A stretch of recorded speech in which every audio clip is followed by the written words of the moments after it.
ఆగు! ఎవడవు నువ్వు?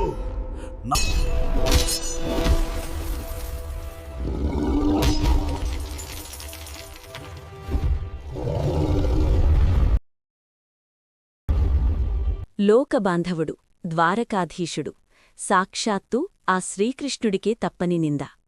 అమూల్యమైన స్యమంతకమణికోసం ప్రసేనుడిని చంపాడన్న అపవాదం మరియు మణిని దొంగిలించాడన్న అపకీర్తి తనపై పడ్డ ఆ కల్మషాన్ని కడుక్కోవడానికి నందనందనుడు అడుగులు వేశాడు అరణ్యం వైపు. ద్వారకలో సత్రాజిత్తు అనే యాదవుడు సూర్యభగవానుడిని మెప్పించి స్యమంతకమణిని వరంగా పొందుతాడు.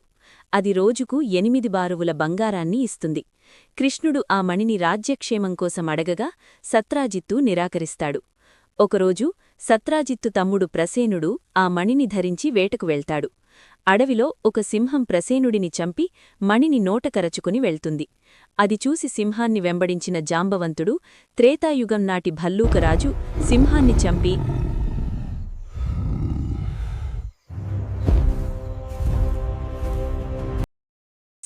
చంపి ఆ మెరిసే మణిని తన కూతురు జాంబవతికి ఆటవస్తుముగా ఇస్తాడు. కాని బయట మాత్రం కృష్ణుడే మణిని దొంగిలించాడని అపవాదు వస్తుంది. మణిని దొంగిలించాడన్న అపకీర్తి వస్తుంది. తనపై పడ్డ నిందను పోగొట్టుకోవడానికి కృష్ణుడు అడవిబాట పడతాడు. తీవ్రంగా వెదికిన కృష్ణుడు అక్కడ ప్రసేనుడి శవాన్ని, సింహం అడుగుజాడలను గమనిస్తాడు. అలాగే కొంచెం ముందుగా భల్లూకం అడుగుజాడలను గమనించి వాటిని అనుసరిస్తూ తిన్నగా జాంబవంతుని గుహకు చేరుకుంటాడు. అలా కృష్ణుడు ఒంటరిగా జాంబవంతుని గుహలోకి చేరుకుంటాడు.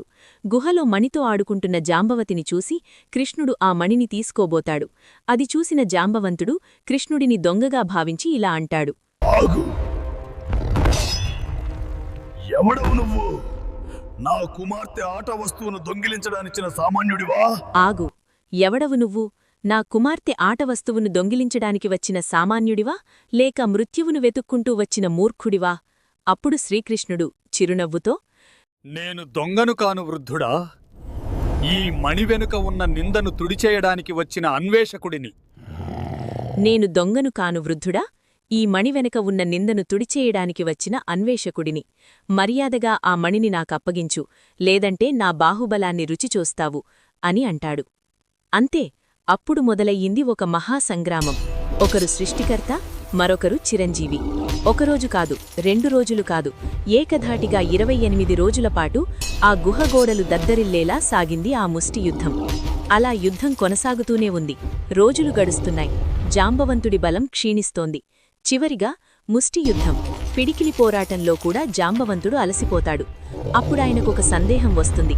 ఏమనంటే, ఈ లోకంలో తనను ముష్టియుద్ధంలో ఓడించగల ధీరుడు ఆ శ్రీరామచంద్రుడే, ఆ మహాప్రభువు తప్ప మరెవరూ లేరు కదా అని గ్రహించిన ఆ వృద్ధవీరుడు కృష్ణుడి కళ్లలోకి చూస్తూ తడబడుతున్న గొంతుతో ఇలా అంటాడు. ఆగు! ఆగు మహాత్మా! ఈ స్పర్శ, ఈ బలం! నాకు తెలుసు, నువ్వు సామాన్య యాదవుడివి కావు. నువ్వు నా స్వామివైన ఆ శ్రీరామచంద్రుడివే. ఆగు! ఆగు మహాత్మా!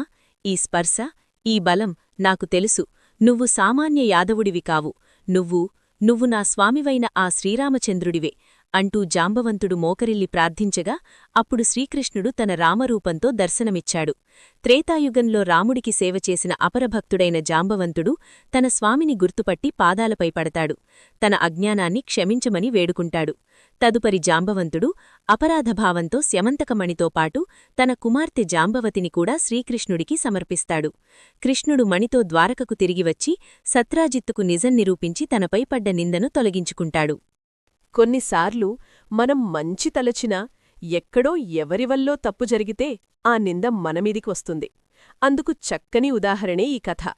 ప్రజల కోసం మణిని అడిగినందుకు సాక్షాత్తు ఆ కృష్ణభగవానుడే తన ప్రమేయం లేకుండా ఎక్కడో జరిగిన మరణానికి మరియు దొంగతనానికి అపవాదం మొయ్యాల్సి వచ్చింది.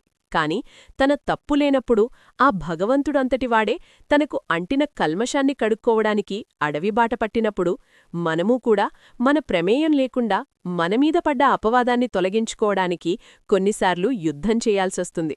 అది సొంతవాళ్లతో అయినా సరే. కథలో శ్రీకృష్ణుడి తన పరమభక్తుడైన జాంబవంతునితో యుద్ధం చేసినట్లు. అందరికీ ధన్యవాదాలు. మరో మంచి కథతో ఆ కథ యొక్క అదర్ సైడ్ గురించి మాట్లాడుకోవడానికి మళ్ళీ కలుద్దాం. ఇట్లు మీ అదర్ సైడ్.